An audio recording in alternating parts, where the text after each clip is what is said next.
The Strait of Hormuz, one of the world's most critical energy corridors, is facing renewed pressure as regional conflict disrupts shipping and global trade flows.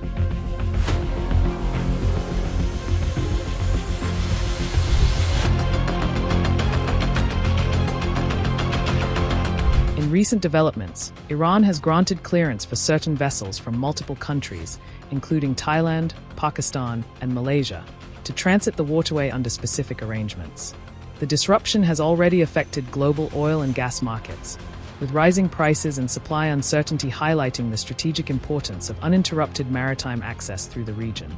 Multiple countries are engaging in diplomatic efforts to reduce tensions and maintain stability, as concerns grow over the broader impact on global trade and security.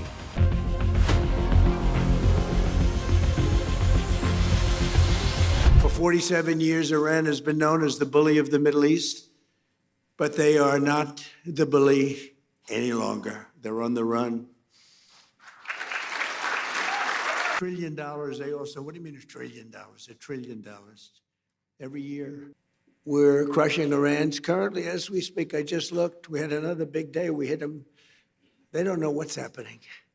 Remember this, they lied about 3 days ago. I said, yeah, we're negotiating with Israel. We are not negotiating. They're being hit so hard, anybody would be negotiating. They are negotiating. They're begging to make a deal. They're begging to make a deal. Turned out I was right. They were negotiating, which they admitted 2 days later. And in order to make up for their misstatement, they said, we're going to send you 8 ships of oil. And the following day I saw, this is 2 days ago, I saw on one of the networks, very strange, there were 8 ships of oil coming out of Iran. And then they actually said, we're going to add an extra 2. And they added an extra 2, so we had 10 ships. And then people realized we were actually negotiating. And we're negotiating now, and it'd be great if we could do something, but they have to open it up. They have to open up the Strait of Hormuz.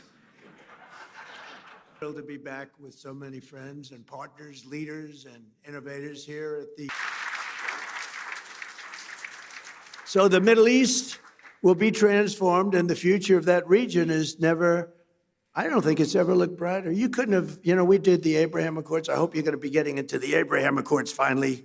Yeah, so will you please go back and explain? It's time now. Mohammed said, oh yes, as soon as we do this, as soon as we do that. I said, Mohammed, we did that. Oh yes, but we have a couple of other things. It's now time. We've now taken them out, and they are out bigly. We got to get into the Abraham Accords, and we hope all of the countries are going to be in the Abraham Accords.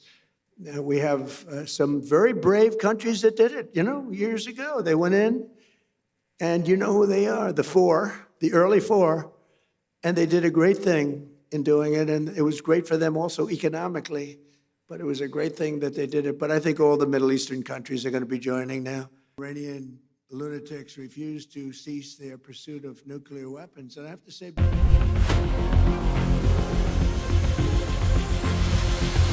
United Nations has established a working group focused on the Strait of Hormuz, aiming to ensure the safe passage of humanitarian supplies and mitigate the impact on essential goods. While limited vessel movement has resumed, the situation remains fluid. Security risks persist, and access to the waterway continues to depend on evolving conditions in the region. As tensions continue, the Strait of Hormuz remains at the center of a fragile balance between conflict, diplomacy, and global economic stability.